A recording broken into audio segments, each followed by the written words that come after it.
All right, next question is about this plasma membrane. Shouldn't be hard. So first of all, it's J. J is the two layers over here. That's literally phospholipid bilayer. Very simple, phospholipid bilayer. Next one, K. K is this. You see how smooth is the channel here? How smooth is the hole there? How 顺 is that path?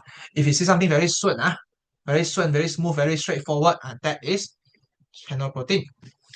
If you see something very very get mad like that, look at that, look at that, look at that.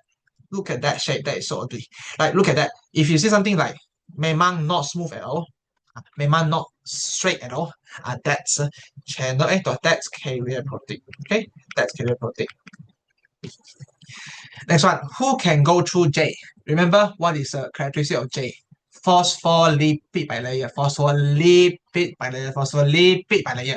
Literally says in the name, phospholipid bilayer should be allowing only lipid soluble. So whatever that's lipid soluble, vitamin A, D, E, K, or maybe even fatty acid, whatever lah. Just keep something, okay?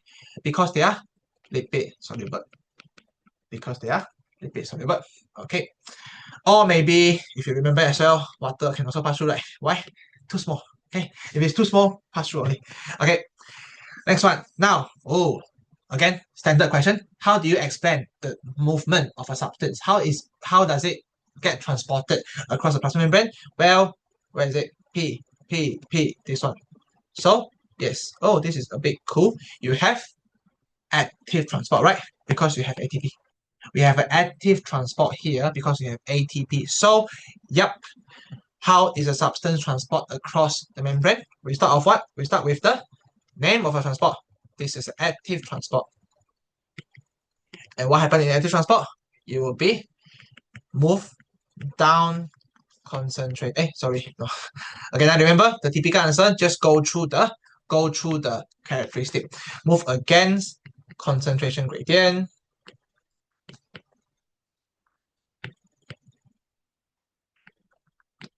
Move against concentration gradient. One more, energy. P will use ATP. This will use ATP or energy lah. Okay, yes. And yeah, you see that is not that's actually quite enough for 2 marks. Okay, and of course, if you get like a 5-mark essay question, you should start with the whole procedure of the essay. Remember what bind to the specific site, and then blah blah blah, ATP, ADP, whatever P, you have the whole procedure.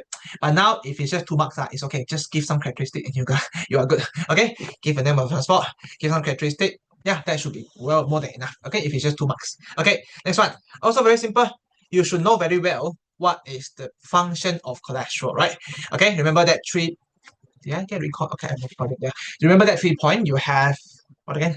You have stronger, flexible, and less permeable. So that's your 3 point. Now you get less of them.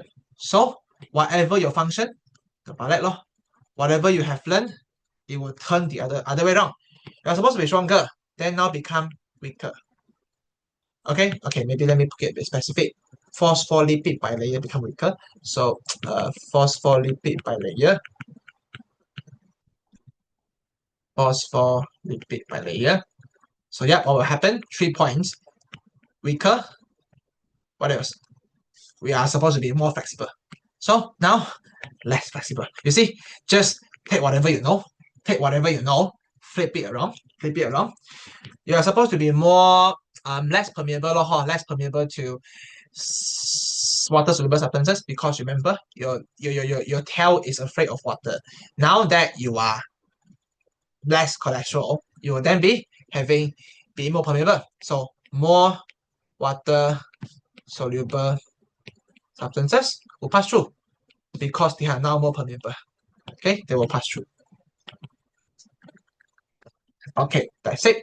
And yeah, that's the end for this question. Thank you very much. And then see you in the next question. Feel free to pause if you need to. Thank you.